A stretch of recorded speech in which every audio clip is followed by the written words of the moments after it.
साथियों नमस्कार। आज के टाइम में आपने देखा होगा कि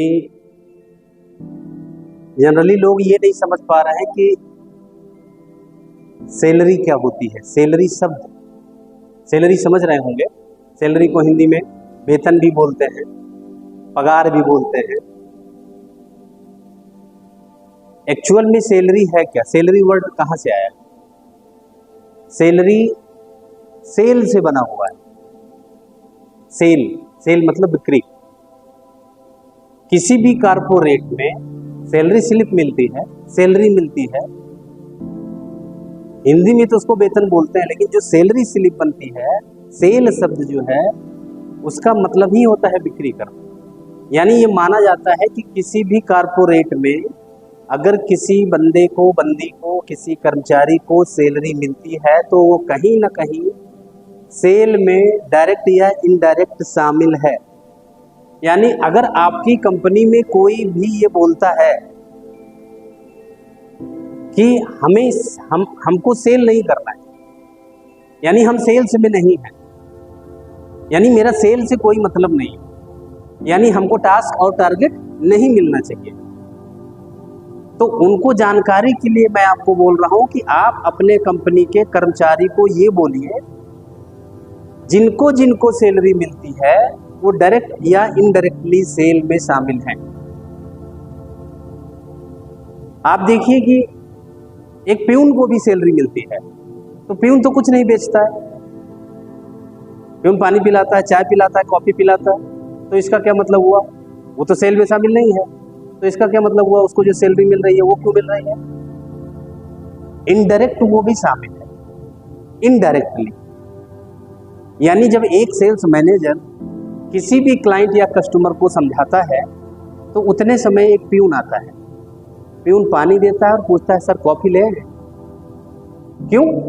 एक अच्छा इन्वायरमेंट क्रिएट करता है, उस कस्टमर और क्लाइंट को कंफर्ट जोन में लाता है कि वो सेल्स मैनेजर की बात को आराम से सुन सके और ये महसूस कर सके कि हम एक अच्छी जगह पे आए हैं जहाँ पे सभ्यता कल्चर है, जहाँ पे हमारे साथ चीट होने की संभावना कम है या नहीं है।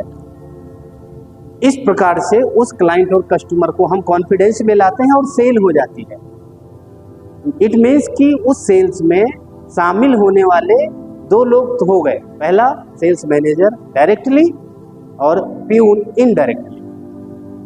तीसरा, जब किसी भी शोरूम में या किसी बिजनेस में जब आप एंटर करते हैं पहले कौन मिलता है? रिसेप्शनिस्ट।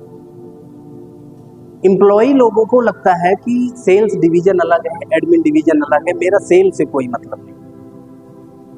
लेकिन आप गौर करके देखिए, लॉजिकल बात को समझने का प्रयास करिए। एक रिसेप्शनिस्ट भी सैलरी लेती है, उसके दिमाग में आता है मेरा सेल से कोई मतलब नहीं, लेकिन है। उसका काम क्या है? कोई आता है कस्टमर या क्लाइंट, तो उसका सम्मान करना। आइए सर बैठिए, और एंट्री बुक निकाला, एंट्री कराया, एंट्री करा के वेलकम करके उसको बिठा दिया। किससे मिलना है ये पूछते हुए वो एक मैसेज ड्रॉप करती है और फिर उससे बोलती है सर 5 मिनट वेट करिए, हम आपकी मीटिंग कराते हैं।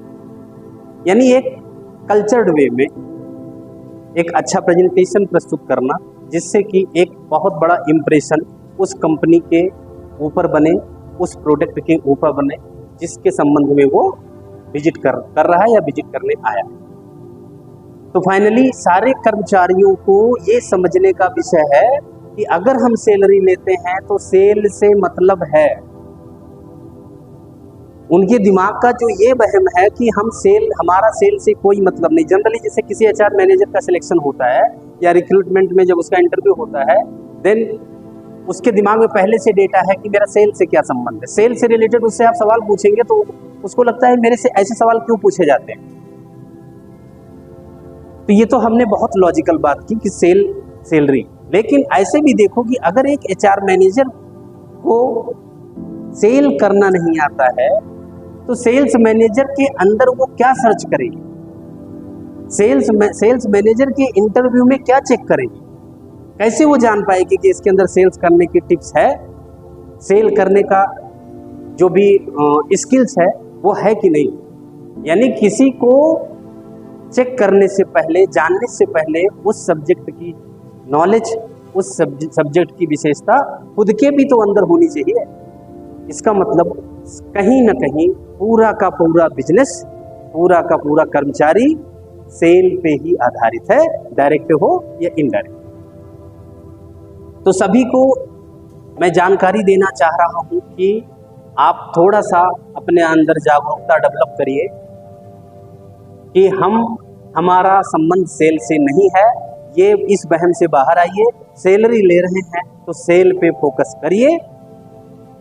डायरेक्टली जिसको जिम्मेदारी दी गई है वो डायरेक्टली फोकस करे, जिसको इनडायरेक्टली जिम्मेदारी दी गई है वो इनडायरेक्टली फोकस कर ले। लेकिन ध्यान रखें कि सेल होना आवश्यक है। ये कह करके इस बहानेबाजी से अगर आप छुट्टी लेना चाहते हैं, मेरा सेल से कोई संबंध नहीं, मेरे को सैलरी चाहिए, तो वो सैलरी उचित नहीं है, अनुचित है। वो गलत तरीके से आप सैलरी उठा रहे हैं। और अगर आप टैलेंटेड हैं, वेल एजुकेटेड हैं, तो कोई भी गलत या अनुचित चीजें आपको नहीं अपनानी चाहिए। तो इसलिए आप अपने यहाँ के सारे कर्मचारियों को ये मैसेज दे सकते हैं। ये ट्रेनिंग का पार्ट है, उनको ट्रेनिंग में अवेयर करिए। और शायद ये जो वीडियो बन रहा है इसके माध्यम से मैं खुद उन तक ये बात पहुंचाऊंगा, सैलरी लेना है तो सेल पे नजर रखिए।